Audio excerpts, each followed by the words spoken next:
Hi, and welcome to the Thrive Alcohol-Free podcast. I'm Dupe Witherick, alcohol-free wellbeing and transformational coach, and the best-selling author of A Cocktail of Clarity, How to Ditch Drinking, Embody a Joyful New Identity, and Thrive Alcohol-Free. This podcast will show you that being alcohol-free is not what the traditional narrative says. And even though alcohol is so ingrained in our society that it is okay to give yourself permission to stop drinking if you want to. And you do not have to wait until you hit rock bottom. It is certainly not boring, and I believe ditching drinking is just the start to living an extraordinary life. By getting rid of this one thing, it allows the doors to open to endless possibilities and opportunities. Each week, we will have guests on who are at various stages of the alcohol-free journey, from those who are curious to those who have been alcohol-free for years. We will also have experts on talking about different topics relating to alcohol and beyond. Through these conversations, you will discover what it means to thrive alcohol-free. Enjoy. Hi, and welcome to the latest episode of the Thrive Alcohol-Free podcast. I'm Dupe, your host, and I am hoping you've had a good week. So how has your week been? I can't believe it's already the 25th of January. So if you're doing dry January, you have done amazingly well to get to day 25, and you should be feeling really proud of yourself and really take it in. This is a big achievement. So well done, you. And I wonder if you have been journaling or making a note of how you've been feeling throughout, and maybe writing a gratitude list as well. There's some helpful things to do at the beginning of stopping drinking. And I wonder what you're thinking about next. So what's going to happen come the 1st of February? I do suggest going a bit longer, maybe getting to 60 days or 90 days. You know that I say that 90, 100 days is really the sweet spot where you start to see the magic happen. And so I'd encourage you to keep going and continue to monitor what's happening and think about whether or not you still need alcohol and whether or not life is actually better without it. So to encourage you, I will post in the show notes the article that I wrote for the Dry January blog of Alcohol Change UK, and it's called Why You're Definitely Not Missing Out While You Take Part in Dry January. And I really want you to reread that, because it shows that not drinking is actually a real superpower. It's a gift. And for me, I truly believe it's the best kept secret. So I'd love to hear how you're getting on. I'd love to hear how you found Dry January so far, and most importantly, what you're going to do next. And of course, if you would like any help or support, or if you have any questions for me, then feel free to reach out.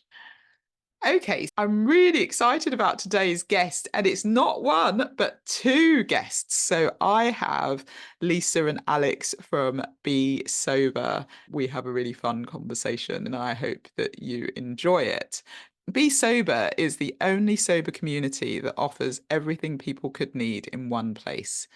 Lisa and Alex are lifelong best friends and founders of Be Sober CIC, a non-profit, multi-award winning community with a difference. Sobriety can be full of unexpected challenges and difficulties, but with the help of the support group, nobody has to go it alone. They started Be Sober with the vision of connecting people living a sober or a sober curious lifestyle to help them feel less alone and show them that they can still have fun without alcohol. Be Sober is so much more than just ditching the booze or your average sober community. It's a lifestyle choice, and they pride themselves in the safe space that they have created for their members. So without further ado, here is the conversation with Alex and Lisa. Enjoy. Hi, so welcome, Alex and Lisa. I'm so happy you're here, and thank you for taking the time. How are you?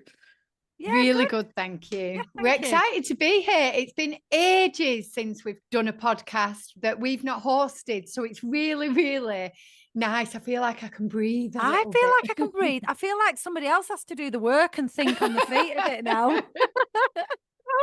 That's fantastic. It is the case, isn't it? I've obviously been on your podcast, so thank you for having me on your podcast. But it is actually quite strange when you're a guest and you're so used to speaking and asking questions, and then you actually ask the questions and you're like, oh, okay, well, that's good. Yeah, let me talk about me for a minute. So I hopefully know. you'll get to talk about you for a bit. So and I think I enjoy that. forgot. I forgot. You won't have done. It'll all come flooding back in a moment. You think? Fantastic. Okay, so for those people that might not know who you are, why don't we, maybe starting with Alex and then we'll go on to Lisa, why don't you just give an intro of who you are as Be Sober, the two of you, but then individually, and how have you ended up here today speaking to me? Do you want me to go whole hog now in with the full story, Dupe? All of it. Do it. Do it. Right. In that case, I'm probably going to flip things on its head a little bit for you here, because actually I wasn't the first of us to go sober. So I'll tell you a tiny bit, but then if you don't mind, bounce back to Lisa and then I'll come back in a bit later because I kind of come in at the mid and the end. But anyway. Well, we can swap if you want. We can get Lisa to start and then No, you no, can it's all right. We're better bouncing from each other. Alex bounce away. Alex is a good starter. I'm a good finisher. That's it. It's true. It's true. Oh, I won't even say what went in my head. It was probably right. Whatever you thought is probably right and true. No, it is not. Not if it's what I'm thinking. So, okay. So my kind of sober journey, actually, it doesn't start with the day that I went sober. It starts with Lisa's sober date, because when Lisa stopped drinking, it was a whole year before I did. And from my selfish perspective, Lisa was my drinking partner. We'd grown up together. Our parents knew each other. We'd been thrown together in this friendship early in high school. And we literally had some of our first drinks were together. We started smoking together. We hung out together. So, all right, I started you smoking. I saw the look, Lisa, don't worry. And then we continued whenever we got together, because of the nature of our friendship and because we lived a little bit far apart, really. When we did get together, everything we did, alcohol was at the middle of it. So if we met for lunch, it was wine and tapas. It never ended with wine and tapas. I mean, one of our very late and last get-togethers in that way, it was literally, let's meet for lunch one day. And we did. We met at 12:30 and we planned to be home by about 4 or 5. And we were, but like the next morning, it was 24 hours later that it all came to a close. It resulted in a lost phone, a lost bag, £50 each in taxi fares. It was never just let's meet up and have a nice little drink and sit and chat. It was whenever we met each other, the other one would be hungover, or we were giving each other hair of the dog. It was just a cycle of meeting around alcohol. But that said, we've always had a very solid foundation of friendship beneath it, and we've always loved each other dearly beneath it. So I guess really a lot of what I would still say are like glory stories of alcohol, the times you look back and with a little bit of fondness on, they do involve a smile because they were with Lisa when we had some great times, even though neither of us probably should have ever been introduced to a bottle opener or a corkscrew. Anyway, so that said, so Lisa stopped drinking before me, and I'll, like I say, she can bounce back and tell you why. But what happened from my perspective is, after seeing Lisa sober for what was going to be a year and thinking, oh, who's my drinking buddy going to be? What actually happened was I saw her thriving, and I'm going to use that. I was just going to say that. I was like, oh my God, get it in. She was thriving. She really was. Her life was on an upward trajectory. She was making new friends. She was hosting sober events already with 2 other ladies from Manchester, and Be Sober Manchester at that point had already been born. I was not part of it. It was Be Sober Manchester. It was a local meetup group. So if I go now to why I stopped drinking, what had happened was at the back end of 2018, and let's just bear in mind through all of this, my upbringing, my dad had a drinking problem. My whole childhood revolved around alcohol. And I'd lost my dad years before through alcohol-related illness. None of those things had stopped me. So I was very traumatized growing up. And then I had a miscarriage in 2018, which literally knocked me off my feet. I've got 3 children. I wanted the 4th. It didn't happen. I had this miscarriage and my drinking spiraled for probably the third time that I can pinpoint in my life. And I'm not going to go into each one, but whenever big things have happened, that's been my coping mechanism. Forget the world. Let's have a drink. Let's have a party. Let's move on. And that's what it had been. But on this occasion in 2018, something was a little bit different. So whereas in the past I might have just gone on a bit of a bender for a few days or even weeks and then pulled myself back on track and been okay again, on this occasion I was off work for anxiety and depression. So my weekdays blurred into weekends. My drinking crept outward a little bit. I was drinking more days in the week, more quantities on those days than I had been previously. And I really didn't, I don't want to sort of say I definitely wasn't suicidal, but I didn't want to be here. I wasn't happy being here in the world. So drinking just became a way of me surviving the week, just being there in an existence. And then over the months, as I started to have counselling and recover from the miscarriage, every time I had a drink, I would become bitter and I would cry and I would be a nightmare to be around. And even though I was back onto drinking weekends, got back to work, I was just so unhappy. So Lisa's life was going upward, mine was going downward. And it came to my 41st birthday in the May of the following year. So Lisa had been stopped since the July before, July 2018. In the May, I seriously started to question whether I wanted to carry on that way drinking.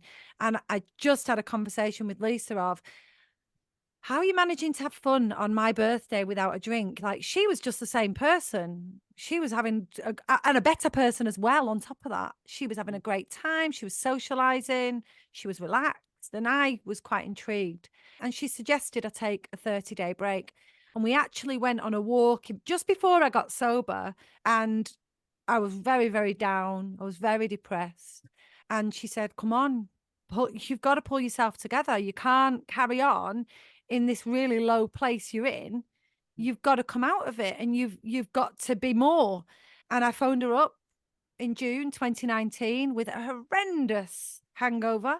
I'd been crawling around the bedroom on all fours. I was hunched over. I was being sick. I'd eaten my breakfast with my cheek on my father-in-law's breakfast bar. I took a video of myself. I did not know what you were going to say then. I took, that's the theme of the day. I took a video of myself and said, look at you, you're a mess. I've still got it. You're a mess. You need to sort yourself out. I sent it to Lisa and a photograph and I said, I'm going to do 30 days. So before we go into what happened at the sober end with both of us, it's probably worth, if it's all right with you, was going back a year now. Yeah. And thank you for sharing. I think that's going to be incredibly helpful for whoever's listening, because it is amazing how we get triggered by something and it's so easily done. Something happens and our only coping mechanism is to drink because that's what we know. And it's the way of feeling like we can escape, and we are escaping from the feeling that we're feeling at the time. And obviously with drinking, you talked about anxiety and depression. Well, it exacerbates all of that. So you're just in a cycle. So thank you for sharing that. And Lisa, let's hear your side. Oh my gosh, I don't even know where to start. But very much like Alex, I suppose, our childhoods were parallel to each other, which is why we became such good friends. I also lost my stepfather. He was just 56. We grew up in a pub. He was a pub landlord and he died when he was just 56. And something that we never, ever talked about, and not because we was ashamed, because we never connected the two, was that he died through alcohol. So he died the exact same way Alex's dad did, actually, which we only found out a few years ago, didn't we? I was like, I'm sure that's the same thing. But it was because of drinking, and we never really connected the dots. It was such a big part of my identity. So from growing up, my grandparents had pubs. We had bars in the living room back then. So I loved being behind the bar. My mum taught me how to make the perfect gin and tonic when I was like 5. So I could, like, honestly, I was so good at it. And she would be like presenting her daughter who could make this amazing gin and tonic for a friend. She used to host quite a lot of parties at the house. And then as I got older, we then got a pub in my teenage years. So it was just inevitable that drinking was going to be a part of my life. I never knew that there was another way. It didn't even cross my mind that there was another way. So just like Alex, it was used for me as, I now know social anxiety. So all these parties, even from a younger age, I never wanted a kid's birthday party. I hated them. Absolutely. If you'd give me a bottle of wine at 8, I'd have had it to take the uncomfortableness away of having a kid's birthday party. Which I now know, like I say, is social anxiety. But as a teenager, it was, looking back now, I can already see how unhealthy my drinking was compared to other people. So I would always take it that bit further. It was like, why just have a bit when you can have it all and like numb out? I don't even know what I was numbing out as a teenager, but what I did do was, even from a young age, was wake up with anxiety and regret about what I'd done through alcohol. We were joking about it actually in our podcast before, was that I was a bit of a snogger. So I would randomly snog people, but I did that as a teenager, and there's a lot more shame around it, weirdly, when you're a teenager than there is when you're an adult and you're in nightclubs. It seems okay then, apparently. But yeah, it was just a big part of my life. All my friends were in the pub. It was all I knew how to do. So, like when you apply for a new job and they ask what your hobbies are, it was literally just socializing. That was it. I never had another hobby. And people that had hobbies like, I don't know, kayaking or skiing, I was like, they were different. But who are them people like who do? I didn't associate my life like that. Yeah. So I actually had my eldest daughter when I was 19. So I stopped basically drinking through pregnancy, and it just never really came into my life. I loved being a mom. It was all I ever wanted to be. So I had my daughter, I went on to get married and have another 2 children, and it was so rare that I drank. We'd go out now and again, and I remember going out, being the life and soul, hungover, waking up with kids and thinking I'm never doing that again. And I wouldn't do for months and months. And then one day, my husband at the time went upstairs to read the kids a story and walked out of the front door. And when I went upstairs, because I thought that's really weird, when I went upstairs, all the kids were really upset, and he told them that he was leaving. And I was like, it shocked me to the core, like absolutely shocked me. And Didn't even tell you, did he? no, he didn't even tell me. That's what I mean. He just told the kids. I had no clue. I just did not have a Oh my clue goodness. that it was happening. And at the time, Alex lived in Cyprus. My mum lived in Spain. And I was a single parent now to 3 children. And I was like, And they were oh young my, at that point, weren't they, Lise, as well? yeah, they were young. And I didn't really have a circle of friends because all my friends had, it's really weird. I don't know how to explain this, but growing up in a pub means, and we live in a small village, so everybody knew me. But I would drop my kids off at school and I'd be like, hi, and then I would go home and I'd be on my own. And because I was quite a young mum, none of my friends had kids at the same time, so I was quite alone a lot of the time. So when my husband left, it left me in a really lonely, vulnerable position. So when the kids used to go to his house, I would find myself meeting people that I'd spoke to on Facebook that I used to go to school with that were going out drinking. And I kind of found myself in this crowd of people that would drink any day of the week. So it didn't matter if my kids were at the dad's on a Monday, Tuesday, I would have these friends to go and drink with on a Monday and Tuesday. And I found myself at kitchen parties, just off. Well, in fact, I met my next husband at one of these kitchen parties. So, which I never advise anybody to do. So, cut a long story short, that drinking had now become a part of my lifestyle, and I used it as a break from the kids. That's how I saw it. It was like, the kids are here, this is my time, I'm going to go and get drunk, and that's all I knew how to do. So I met my next husband, who was quite a big drinker, and we ended up getting married, and he was an alcoholic. I say that weirdly because it wasn't till the end he kind of disclosed that he was an alcoholic, but drinking had become a really big part of our life. And I never really enjoyed it. And I'd find myself kind of drinking to be on the same wavelength as him. And it always ended up in arguments and what I thought was really normal. I now look back on, and actually I was in quite an abusive relationship. And I'd come home from work and he'd be like, oh, I've got us a glass of wine. And I remember I used to just leave the wine and kind of pretend I was drinking it because I didn't want him to question if I was drinking it or not. And then he would end up finishing the bottle and I'd kind of scoot off to bed. But it was just very prevalent in the relationship. And my kids were now teenagers and they were starting to go a little bit wild. And I'm not surprised really. Now I've just told you all that. It kind of makes sense why they Lisa's decided to epiphany go wild. moment. Yeah. But I was kind of thinking, oh, my kids are getting older. I've got this more free time, when actually it was a time when my children really needed me the most. And my youngest daughter in particular had got herself in a really, really bad crowd. And there were lots going on. She was getting excluded from school. She was going missing from home. I had police involved. There were lots going on. And I thought, I went out this one night and I was drinking and going, oh my God, like this is happening to me. This is awful. Oh, I can't cope with my life. And I realized that I was drinking to numb out from everything that was going on in my life. I'd gone out, I'd got drunk. I ended up in a kitchen. I woke up in the morning and I thought, this has got to stop. Like, what? I'm so sorry for swearing. But literally, what the fuck are you doing, Lisa? You have got to pull yourself together. Your kids need you. Your husband's a twat, which he was. And I thought, I've got to sort this out. So that day, I decided that I was going to stop drinking for 100 days and just see where that took me. I just had enough. I needed to pull myself together. And I wasn't drinking every day. It was a weekend thing when I thought the kids were at the dad's or whatever.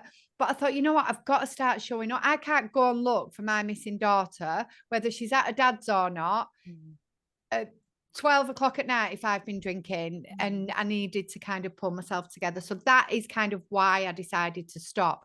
I never realized that alcohol was a problem though. Even then, I just stopped because I knew that I needed to be there, if that makes sense. So obviously I did know it was a problem, but I didn't. Does that make sense? Yeah.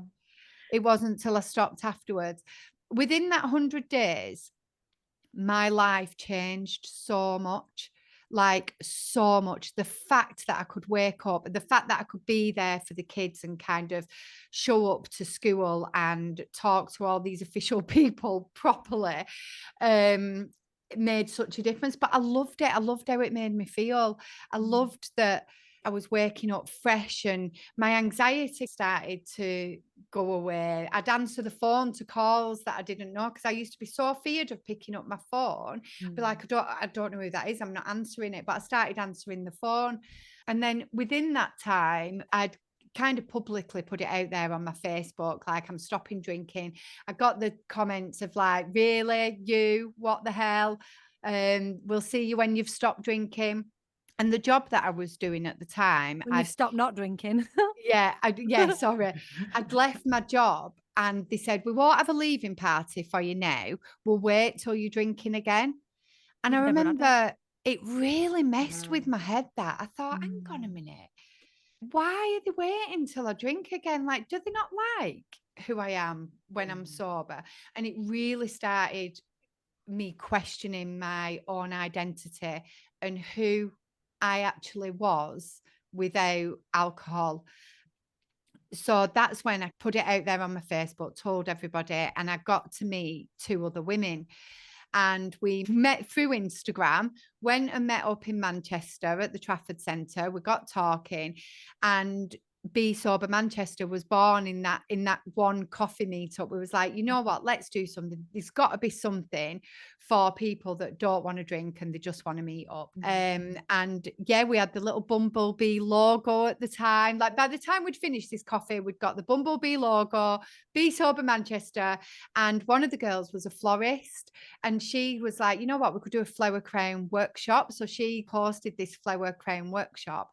We put it out there on our Instagram and over 30 people turned up to that first event. And we was like, wow, this is amazing. And that's how Be Sober started. I'm sorry. I think I've not told my story for so long. I've really mixed it all up No, together. honestly, that makes perfect sense, all of it. It was Okay. so good, so good. And again, thank you for just sharing because it's so helpful. I always think it's really helpful to hear other people's stories. And there's Yeah. always something that you resonate with as well, isn't there? You can picture yourself. And I found it interesting that you said you never thought it was a problem. And it probably Never.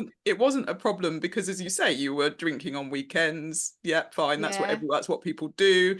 And then in the week, everyone's sensible. It is just what everyone classes as normal drinking. So that I think is what stops a lot of people from making the choice to do something about it because they haven't hit that rock bottom. They're not on a park bench drinking a bottle out of a paper bag. And so they question whether or not they need to stop. And then when you've got comments like that of work saying, we'll throw a leaving party when you start drinking, no wonder people feel frightened to tell anybody that they're not going to drink or people think that they're different because it's so ingrained in our society that that is just the norm.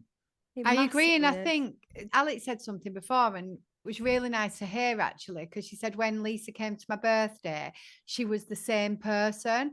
And yet at the beginning, when I first stopped drinking, it was such a battle in my mind about who I actually was. So to hear one of my best friends say, actually, you are the same person was really nice because I felt so isolated from everybody else. Yeah. And I think it's amazing when people have these supportive friends that support them through sobriety. And apart from Alex, but we've lived quite far away from each other. I never really had that support from anybody. And I remember telling my mum that I was stopping drinking and she was fuming at the time. She was like, what do you mean? What do you mean you stop it? Oh, well, don't be telling me all about that. I don't want to know about it. And she couldn't understand why I would even consider stopping, especially because I was struggling so much with my teenagers. It was like to her and to everybody else, it was like, why would you stop drinking now when your life's going to shit? Which is so weird. Have a drink and like wind down. Yeah. Yeah. But I felt such, it was a very lonely place in the beginning. And I think this is why I'm so passionate about getting Be Sober out there and what Be Sober offers, because it genuinely means that people do not have to be alone, especially in the early days and when you're questioning. And it's just so important to me that people don't have to feel like that. Yeah, it's so true. And we'll go into Be Sober and exactly what it is and what people can join and things like that. But it's an amazing community. But I do think that's, again, what stops people from taking that break. And it's interesting because, Alex, you did 30 days initially. But Lisa, you went straight for that. I'm doing 100 days. Honestly, Dupe, can I just say that Lisa's like excessive in everything, right? Yeah. You know, like most people meet up and discuss an idea, like let's form a big social community. Lisa launched it. Do you know what I mean? Yeah, yeah. Most people go to the gym and try out the treadmill. Lisa's a weightlifter. I mean, she's She's that is talking me. about herself. That is me. But but genuinely, anything that Lisa puts her mind to, she doesn't do things by halves and tread carefully. It's like, I'm doing this. That's one of her massive qualities. I'm not going to lie though, I did rethink this after I'd said I'd do it, because what I didn't, like Alex said, I'm very excessive. So I kind of put it on my social media. And if I hadn't have put that on my social media, I'm not sure I would have done it. Because afterwards, what I realized is that I had 2 holidays booked. I also had my birthday coming up. So after about a week, and when the hangover and regret had gone from this night out, I was like, oh shit, I've got 2 holidays booked. I've never had a sober holiday. So a really big part for me was about the identity, because it was such a big part of my identity. I thought, you know what? I'm just going to see who Lisa is without alcohol. So I'm going to say I've never done a sober holiday, not even when I was going to Ibiza when I was 13. So not even back then. In fact, when I was 7, I accidentally drank a massive Bacardi and Coke that my mum had left on the side. So I don't think I'd ever had a sober holiday. So I That's did important think, to say that as well, though, because you really were experimenting with who you were, oh weren't you? yeah, And yeah. can I just say as well, it was Lisa that told me to do I went to Lisa and said, I've had enough, can't cope with everything, blah, blah, blah, blah, blah. And it was Lisa that said, why don't you just take 30 days off and see how you feel? So even Mm. though she'd done 100 days, she did recognize that that was a lot. Mm. Yeah. So what did you do with this first sober holiday? How was it? Just can you remember? Oh yeah, of course I can. I actually went to Canada with my The son. only one she can remember, Dupe. Yeah, well, I can Very remember true. them all since. There've been lots more, I'm pleased to say. You know what? I actually had booked a trip to take my son to see my stepdad in Canada. Who I might add was also really miffed off that I'd stopped drinking. One of the things he'd said to me was, I can't believe you've stopped drinking before you come in here because I've told all my friends what fun you are. Oh wow. Again, other Yeah. things that made me question myself and Mm. who I was. And I basically thought I was like the most miserable person in the world because that's what everybody was telling me. Mm. They weren't directly telling me, but that's what I took from it. It was like, all right. So you know what? It's really funny because I got on the plane and I remember firstly being shocked that there was a queue for coffee in the airport. I was like, what people queue for coffee? Like, I couldn't believe it that all these other people drank, like they didn't drink at the airport. I thought it was obligatory. I thought everybody had to do that and take a picture and put it on your Facebook. And then when I got off the plane, this sounds weird, but I couldn't believe how clear everything was. I'd never been on a holiday and got off the plane and it looked so crisp and clear. I thought like the fumes from But I thought that, Lisa. I thought the fumes from the aeroplanes made it blurry. I thought it was the humidity in the air that made it Yeah. blurry. I genuinely, I get that completely because genuinely, when I did my first sober holiday, that was the first thing I noticed. I got off the plane and thought, wow, Yeah, you can it's see a nit dead clear. clear. You're like, wow. Yeah, it's true. True stories. Oh dear. But That's yeah, so funny. it was very eye-opening, but I really enjoyed it. And actually, I did have to go to the pub a few times with my stepdad. And I remember him saying, like, on the third or fourth time, he was like, you know what? You're actually not, you've not had a drink, have you? And look at you just talking to people. That's what shocked me about you on that birthday. Yeah. Like how at ease with, I don't know why it shocked me. I think I thought that you just had to have a drink to enjoy yourself. To be And fair, I Lisa don't seemed even to enjoy like going to herself. pub, Alex. So I think I No, just you must have been a good faker. Yeah, I But must anyway, be she did good. a really good job of it because good enough job that it made me go, well, maybe I can do this. Yeah. Yeah. Mm. Yeah, there are a couple of things. I think identity is so key to this Yeah. because a lot of people see themselves as the Prosecco queen or see themselves as the party animal, or they've got this name and everyone else sees them as such. And so, to your point, who am I without it? Yeah.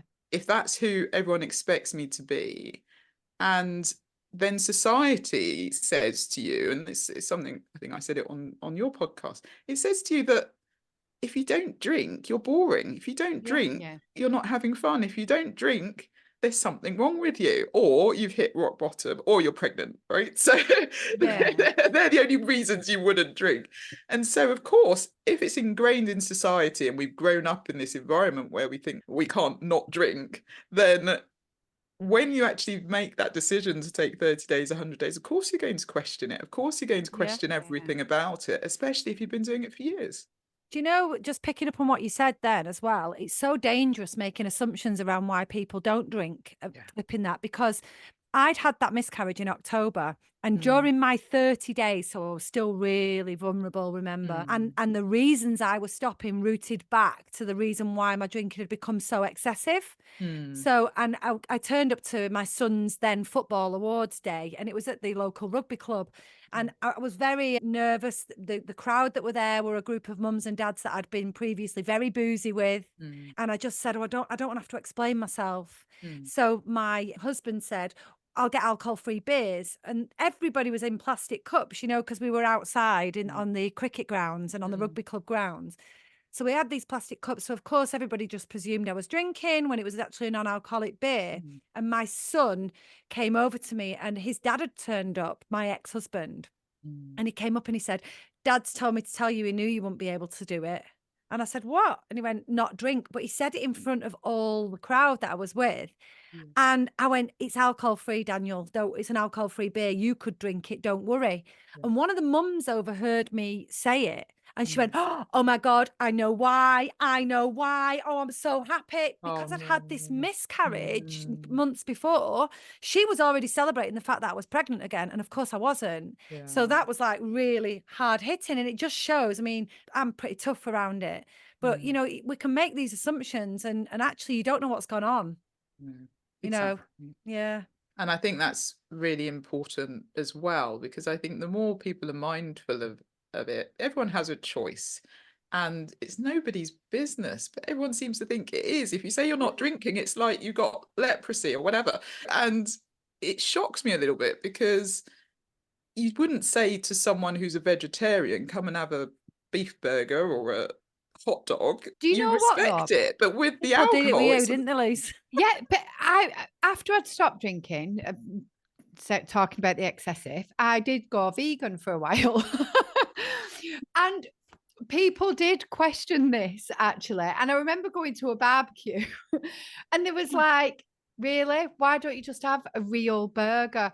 And honestly, I couldn't believe that I went to a brunch for one of my friend's birthdays.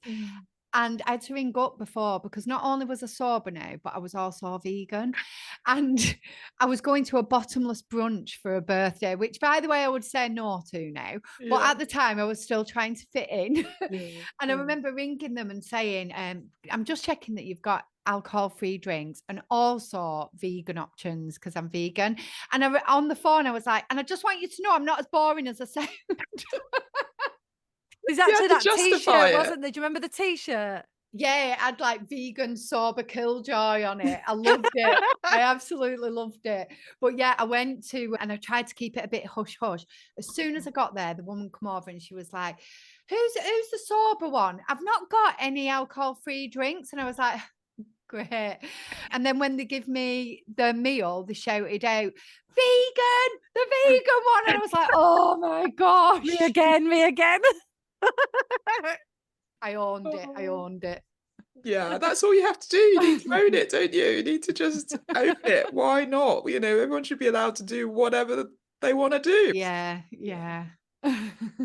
Okay, so is it Alex's turn now? Yeah, I guess Are we so. picking up from there? Yeah, so fast forwarding now. So we're both sober. Yeah. And we're both actually experimenting with doing things sober. So we're experimenting with our first spa day without drinks. We're experimenting with our first nightclubbing night that was awful, by the way. I wanted to dance. It didn't happen. Yeah, that was just, Anyway, we were doing all these things and we were experimenting with different things as a sober friendship. And Lisa said, I've always wanted to do a podcast. Bearing in mind, she's still got Be Sober Manchester. It's still her thing, but she'd always wanted to do a podcast. So I said, let's do one. Yeah. So we launched two things I think the podcast might have come first. I can't remember. But anyway, we launched the Sober Experiment, which is our 30-day support program where we filmed 30 videos, helped people with how to get sober the way we did for 30 days. So it's basically experimenting with sobriety for 30 days. And at the same time, we launched our Sober Experiment podcast. That's why it's called the Sober Experiment, because we were doing a sober experiment. And I'm part of what we then called the Sober Experiment. Lisa is part of the Sober Experiment, and she's also part of Be Sober Manchester. And it just became a little bit kind of blurry. So we had this idea, bearing in mind that now one of the ladies that Lisa had formed Be Sober Manchester with had left, and there were now just the two of them. So we had this idea that we would merge. And we, at the same time, wanted to grow Be Sober. We'd been approached, I say we, at this point, Lisa and the other lady, Jo, had been approached by two ladies in Bolton saying, we'd love to use your logo and do the same in Bolton. Can we do it? So we started together to take them on as ambassadors for Be Sober, and we had Be Sober Bolton. And we became this bit of a thing where there was still a crossover. And over time, without all the boring details, Jo decided that she was going to concentrate on her own business. And the two of us said, let's get rid of one of these companies. It's too much, and become Be Sober as it is today. And at that point, it really is where everything started to happen. So we already had Be Sober Bolton.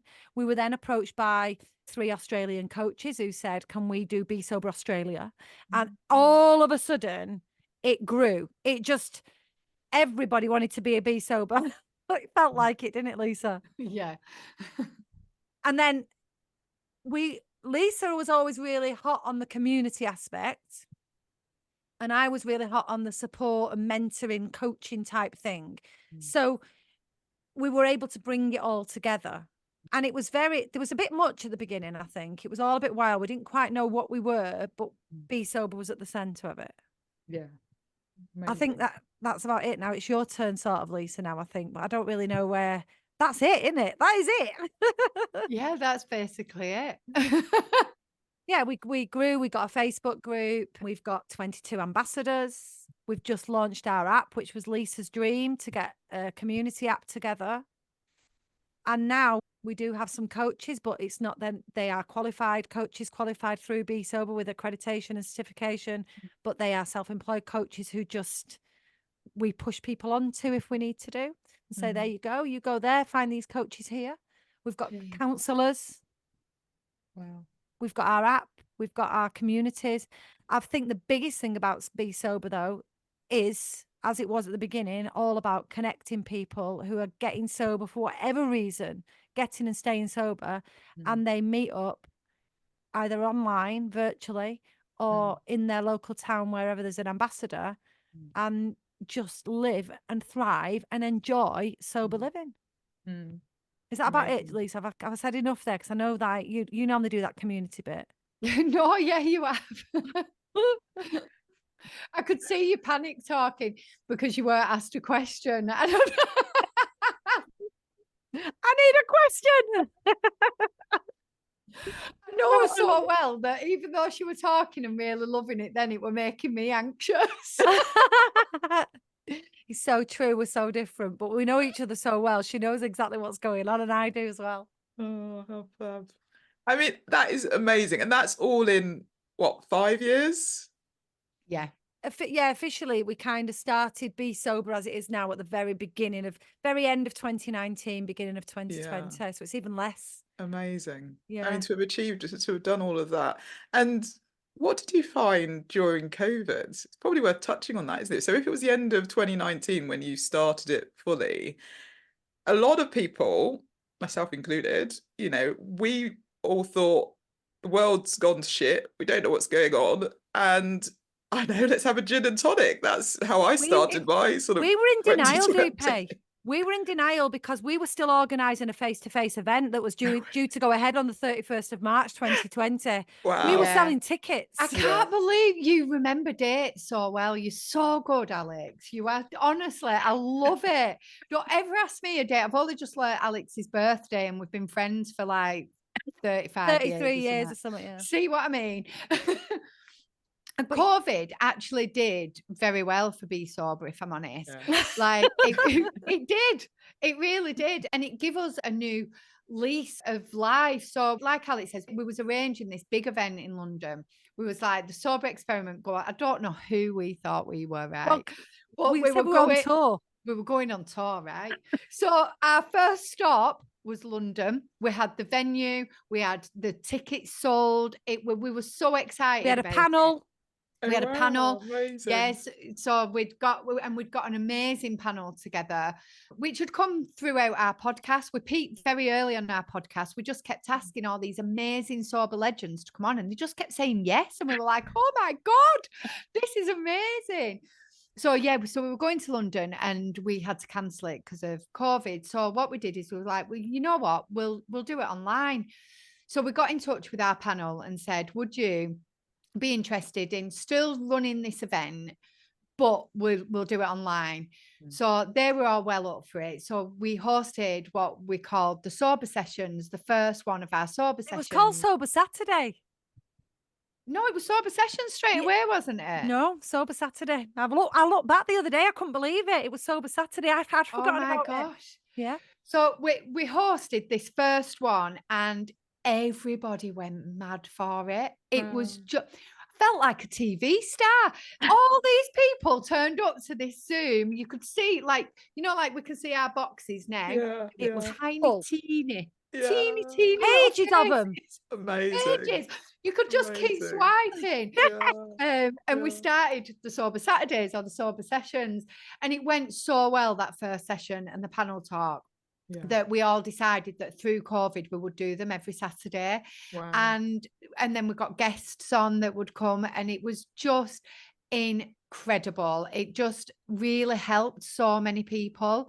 And I think it was nice that people could start to have a support network of support in their own home, you know, because drinking, as you know, with COVID, there were a lot more people drinking from home, and it was Exactly. becoming, yeah. I'd see people going to the shop near me at like 2, 3 o'clock and walking down with the bottles of wine. It was just so normalized, wasn't it, that people were in the office? So It was essential services, wasn't it? Everything was yeah, open. If you could get a drink, you know, yeah, related to alcohol, you could stay open. So it was ironic, really. It wasn't, people should have really been saying, right, what are you doing for your health? And no, it was, yeah. oh yeah, let's have a glass of wine. That's the best way to get through it. So when after lockdowns finished and when we actually closed down the sober sessions and went our own way, we already had an online presence and an online community. Amazing. And we've kept it up. You know, it's different, but we've kept that Zoom thing going because it's allowed us to connect people across the world. We Yeah. have a lady in California, we have a few people from Australia come on. The time difference didn't work very well there. So we don't just want Yeah, to we point out we don't struggled, actually didn't have we? our Be Sober Australian ambassadors anymore, but we keep in touch with them. We support what they do, they support what we do. Yeah. So it's actually as sad and horrible and tragic as it all was. Lisa's right. It was probably the making of Be Sober. Mm.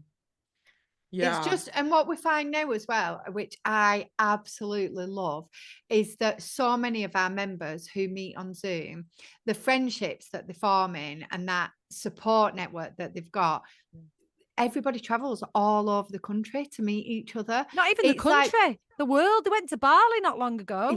yeah, they did. It's just incredible. Fantastic. People have gone on sober retreats together. We've got a lady from London that's made really good friends with somebody in Scotland, and they've put pictures up in the group the other day.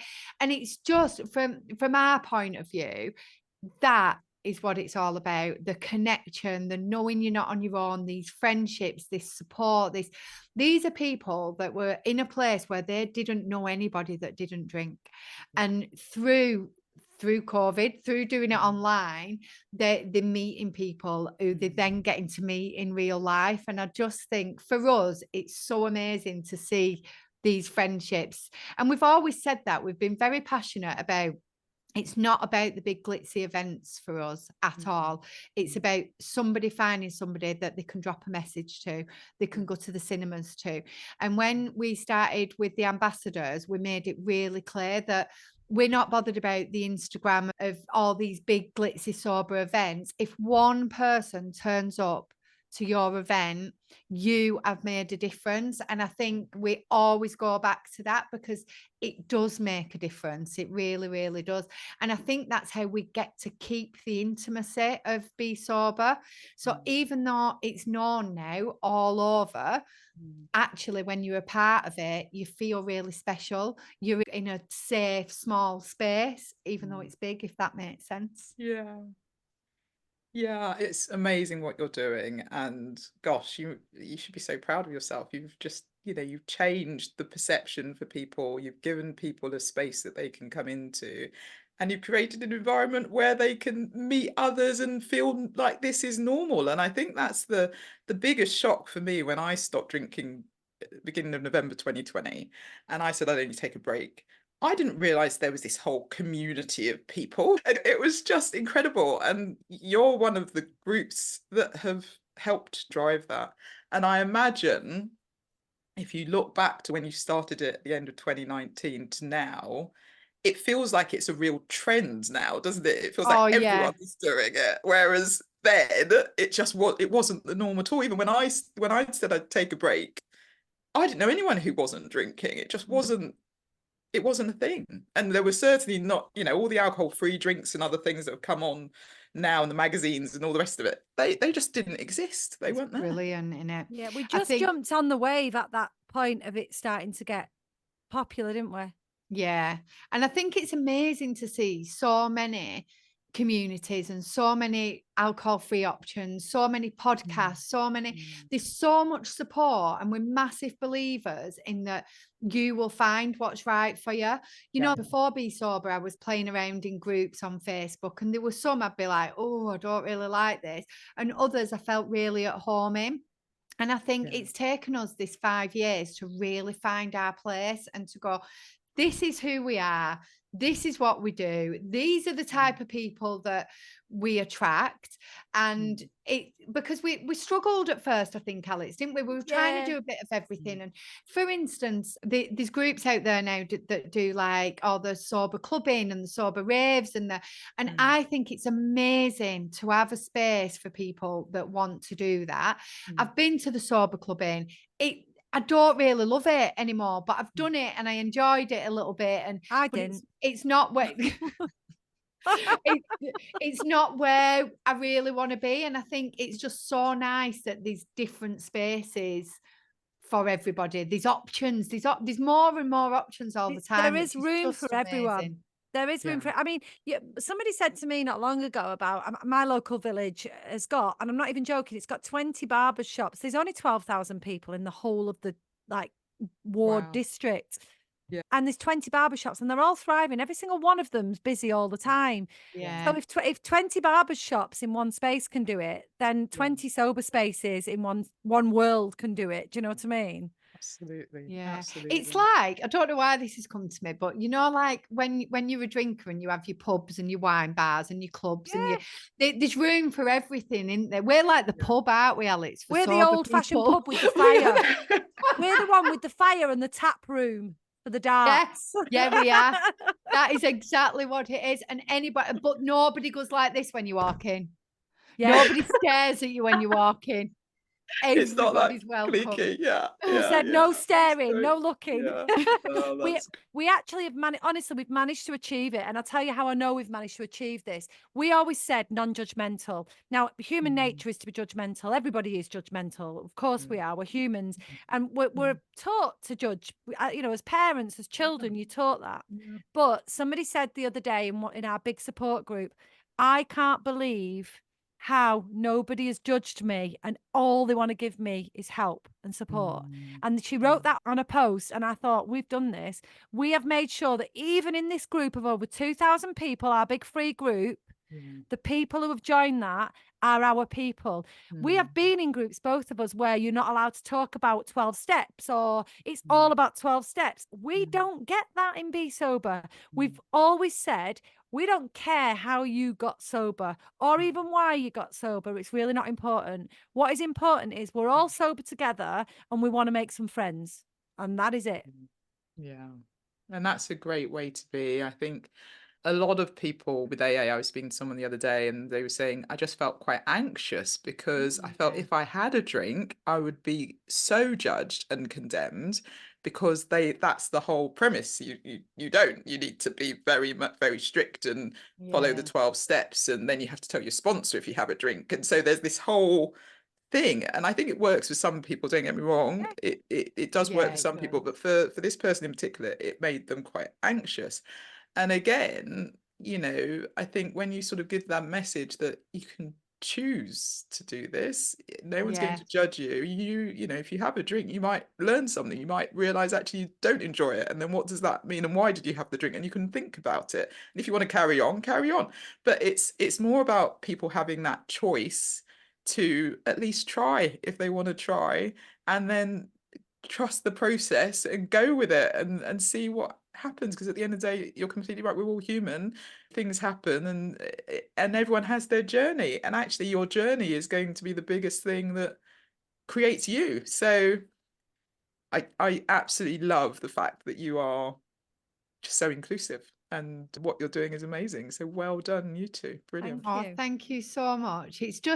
It's mind blowing sometimes, isn't it, Alex, when we think about it. And it was such a dream of ours that we could create this space. So to actually see it happening in front of us, like there's never a day goes. Be sober is such a massive part of our lives. Like we both have full-time jobs as well on top of Be Sober. So it's an act of love. We love it. We love doing it.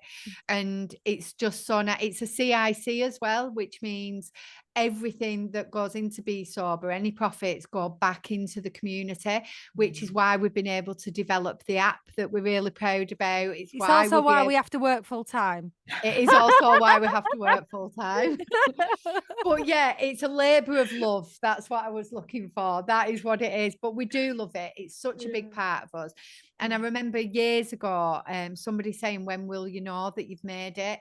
And for me, it was like when I hear somebody talking about it that doesn't know I'm anything to do with it, and I just hear it like, be sober, be sober. And over the last year, this has happened like quite a few times. It's happened, Alex will tell a story about like on a Facebook group somewhere. I was just, you're in my head again. I was just thinking about that. And somebody had kind of said, oh, have you heard about Be Sober? And we was like, oh my gosh, this was in a group in London that we'd like never. a small town group. Wow. Yeah. Somebody just said, I'm sober and I want to connect with people. We were nothing to do with it. My friend who's in that town, who's in that group, sent me a screenshot because she couldn't believe that it had been mentioned in their little town group. Like, and then on my Facebook, like a few weeks ago, somebody had said that they'd stopped drinking, and underneath somebody had commented, "Oh my God, if you heard the Be Sober podcast, you've got to listen to it." And I was like, I said to Rob, "That's me. That's me. She's talking about me." And it blows me away. It is literally like a dream come true. Just, it really, really is. And of course, it helps us stay sober. It really does. Because like, can you imagine? We often joke about this and we would never do it just to say so. We do often say, can you imagine if we just went out and got absolutely smashed and like did all these live videos over the Instagram going, we've changed the name, it's called Be Pissed. Might not work as well. Yeah, it might not work. I'd be sat in a corner going, do you know I run a sober group? And it's amazing. It's absolutely amazing. That's what I do now. Wow. Okay, so you have done so much. You know, you've got the community, you've got the app, you've got everything, you've got the podcast. So what does 2024 hold for you both when it comes to Be Sober? There's a lot, actually. Still a lot. We've got 2 Be Wild events coming up, one in the north, one in the south. So we're hoping to connect sober people who can only reach the north part of the country and who can only reach the south part of the country. So our south is in May. It's the 17th to the 19th of May. And our north is in September. And I want to say it's around whatever that Friday of the 13th is, Lisa. I'm not sure, Alex. The weekend You're of the 13th. date lady. Well, I know it's the date because it's my sister's birthday. It's the weekend of the 13th of September. So we've got that coming up. Our app is ready and it's just been launched. So we're going to be putting all our energy into building that app and making sure there's even more support and even more resources for our existing members and for new members. We are going to continue with the workplace talks, and we have a training course that we're offering to Turning Point in February. We've actually got a heck of a lot going on. And when I say it out loud, it gives me anxiety. Can I quickly just add about the Be Wild? So because for anybody that doesn't know what that is, Be Sober, we have collaborated with a community called Love Her Wild, and they do all kind of outdoor adventures and things like that. They are an incredible community. It's a women only community actually, but we've collaborated, so it's not women only this event, which hence Be Wild, and we're doing a camping weekend. So I think there's 10 places actually left on the London one. But you get your camping gear, you come and join us for a weekend. Last year's was, honestly, I know I'm biased. Wells, by the way, not London, but there we go. It was phenomenal. Oh, now I can't speak. It was well good. It was really good. But we've got talks. We've got a lady there this year that worked with what's it called, Alex? Grills. Bear Grylls. Cool. So there's cold water tanks there. There is forest bathing. We've got sound baths. Campfire, singing around the campfire. Yeah, it's all going on. And bug eating, which Alex I'm can't not wait doing. for. I'm not doing that. There's She not a can't chance. wait for Honestly, it. you'd have to Sorry, give I'm me. a celebrity. No, I promise you now. That is definitely something I will not ever do sober. Never So I'll say never do never, that. Alex. I swear, if anyone gets any photos of me eating bugs, I'll pay them out. Oh, you'll be sat there with a big cricket in your mouth. Oh, brilliant. Well, we'll put it on the show notes so that people can join. But you said there are only 10 places left. That Yeah, doesn't just sound like 10 many. places. Well, Yeah. everything that we've talked about is just literally accessed on our website. So if we give you the website, and then they can have a good nosy around everything. Perfect. We will share the website. Yeah, go to the What's On page. It's all there. Excellent. And anyone can join. They don't need to be part of the community, or do they No. need to be? Brilliant. And Well- and our only stipulation is that you experience that weekend sober. Yeah. That's brilliant. So anyone can do it. And actually, when Yeah. it's just a weekend, anyone can do a weekend, right? They don't have to commit to 30 And days. if you can, you need to ask yourself why and come and do the sober experiment. And then book on anyway. Because you'll have done your 30 days. Yeah. Fantastic. Fantastic. Okay, so I think we're coming to the end. And as you know, I ask everybody, what does thriving alcohol-free mean to you? So I'd love to hear both your answers to that. Who wants to go first? Yeah, go on, I'll do it. Go on. Do you know what, though? I know why she wants me to go first, because she'll definitely say something better than this. But there we go. No, No, I think, to me personally, sobriety is great for your health. It's, physically, mentally, emotionally, spiritually, all those things. It's fantastic to get sober. But for me, thriving is when you actually find the what next. So I've reignited my childhood hobby, passion and talent of playing the organ, which I talk about all the time. I was really embarrassed that I was an organ player through my later teenage and into my early adult life. But now I play on a Sunday at the church. I would never, ever, ever be doing that if I was still drinking, never. And that to me is like part of my thriving. I'm actually doing something I genuinely love that fills me with joy and lights me up. And I think the other thing is the physicality of it, like I've just mentioned, I qualified as a personal trainer since I got sober. That's what I offer for Be Sober. I left my career and became a personal trainer, self-employed. And it is, Lisa's the first to say this, actually, everything good comes from getting sober. And it I genuinely... knew I shouldn't have let you go first. You are such a knicker. Well, I did say I have accredited you with it, but genuinely, it's so true. What she says is so true. All of those things, me changing career, me starting playing the organ, me meeting some absolutely beautiful, amazing people, none of that would have happened without sobriety. None of it. Yeah. And that is thanks to my best friend, who's going to tell you what she thinks. Oh, so I love lovely. you. As well. I do. I really love you. I really love you. Your turn. I love that we used to say that drunk and now we can say it sober. It's really nice. We'd be in a car. I love you. You're my best friend, and I still mean it. You know what? I haven't really got much to add from what Alex has said. I completely agree with all of that. I think something that I really, really believe in when you stop drinking is focusing on all the amazing things that sobriety brings. You really, and it's a bit cliche this, but you really are not giving up anything. You are gaining so much. And just like Alex said, that I said, everything good has happened because I stopped drinking.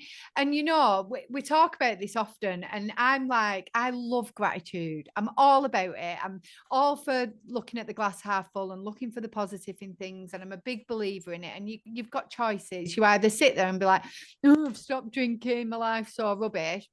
Or you can look for the good stuff, and there's so much there. But that's it, really. Alex, you said everything. You were amazing. Ditto. I think we just know we're together in this, and that is something that's amazing for both of us, is that we are lucky. We've got each other, and we know so many people don't have a sober friend, and that is absolutely why Be Sober exists. So amazing. Thank you. I love those answers. And I absolutely agree. You are only gaining, not giving up anything. And just so many magic moments and opportunities open up when you stop drinking. Oh, It's they incredible. really do. Incredible. Can I just say as well before we do go, I was saying earlier on about when I stopped drinking and how my mum was really mad at me. So I can't go without saying this, but my mum is actually also 5 years sober now. So Wow. after I stopped drinking, by the time I'd got to 100 days, she'd noticed such a big difference in me. She was like, I want a bit of that.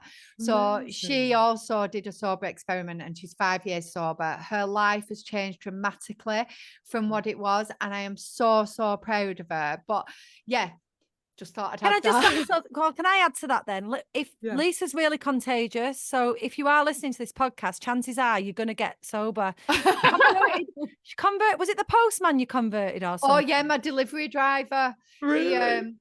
He stopped me actually because we'd been sent some drinks from a company and it had said alcohol-free drinks on them. Yeah. So he'd asked about them. And then every time, because I seem to shop a lot since I stopped drinking, so my delivery driver's there quite a lot. But yeah, we have conversations when he comes and drops it off. And he stopped me. I was driving down the street and he was like, Lisa, I've got to tell you, I'm 2 months sober. And I was like, oh my God, that's amazing. My nail lady, my last nail lady, she's a year sober now, which is Gosh. incredible. My new one, who has just started listening to our podcast, is not yet, but I'm working on her. I've converted I loads of love my that. PT clients. There's loads of them. They've all Amazing. stopped. Amazing. Gosh. And it is just giving people that message, isn't it? That there's something about it. They can't put their finger on it, but they must look at you and think, what's different? What is it that's, and Yeah, then that just starts a conversation. It's fantastic. And I love the way you talked about one person at a time. And that's what you've literally done. Your mum, your delivery yeah, driver, your nail lady, yeah, it's yeah, fantastic. And keep spreading the word. I just think it's something that feels to me like it's the best kept secret, but it's the best kept secret that you want to share with everyone because you're like, come yeah. on, why can't you No, see you this? just if you could bottle up sobriety for a day. Yeah, Like this point of sobriety, not the bit where yeah, it's hard, but this point. exactly, If you could bottle this up and exactly. say, "You have a taste of that," Oh, Yeah, you'd make a everybody would be dipping the fortune. you wine. Yeah. would, you would, you would. You don't need a limitless pill, you just need to not drink. So, Yeah. It's true. well, It's thank you true. so, so much. Any final thing? I No, think I we've think we've taken up loads of bombarded you, time. haven't? Well, thank you so much for being on. I've so enjoyed the conversation, and I know the person listening is going to just love it and be sober. That's all we're going to end with. Why not Oh, try it today? Thanks so thank much. you Thank you. so much Thanks for for having us having on. us. Thank you. Well, thank you, Alex and Lisa. What a wonderful conversation. And thank you so much for sharing your story. I think it'll be really helpful for people. And what you've gone on to do with the Be Sober community is absolutely amazing. So I would encourage you to check out the Be Sober community, find out more and follow them on Instagram. I'll put all their details in the show notes. Okay, so thank you so much for listening to the Thrive Alcohol Free podcast. I can't believe next week will be our 20th episode. I do hope that you are enjoying it and finding it helpful. I'm always open to hearing feedback and what you would like to hear more of. If you have any guests you would like on the podcast, then let me know and I will see what I can do. Anyway, if you're heading towards the end of dry January again, I do encourage you to extend it a little bit further. First of all, make a note of all the benefits you've seen in dry January and think about whether or not those benefits help you see alcohol in a different light. And if so, keep going. And I'd love to hear from you if you decide to keep going. Let me know how many more days you're going to do. It's really exciting. And I'd love to see where you get to. So, on that note, have a wonderful week. Thanks again for listening. And I will see you on the next episode. Take care. Thank you so much for listening to the Thrive Alcohol Free podcast. If you enjoyed the episode, please subscribe so you get alerted every time I drop a new episode. I'd love it if you could rate, review, and share this episode. Feel free to tag me on Instagram at Thrive Alcohol Free and follow me for daily tips. If you would like to work with me, I offer one-to-one coaching sessions and have my signature Thrive Alcohol Free Society group coaching program. If you're not yet ready for coaching, I also have a self-paced online course, which is a companion to my book, A Cocktail of Clarity. All the links are in the show notes. I will see you in the next episode. Have a wonderful week. Take care.